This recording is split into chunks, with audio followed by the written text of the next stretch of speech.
guys, this is Augustina with the News Chronicle, and on today's news, we have Nigerian legendary musician Two-Face Idibia, who is allegedly going through a divorce with his wife Annie Idibia.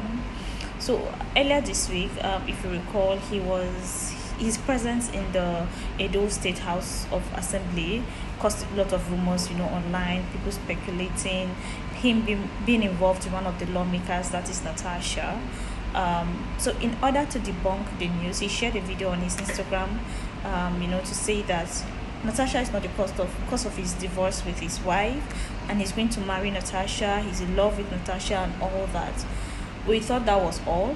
This morning, he shared a picture of Natasha on his Instagram page and captioned it that this is who he's going to marry, and Nigerians should help him beg her.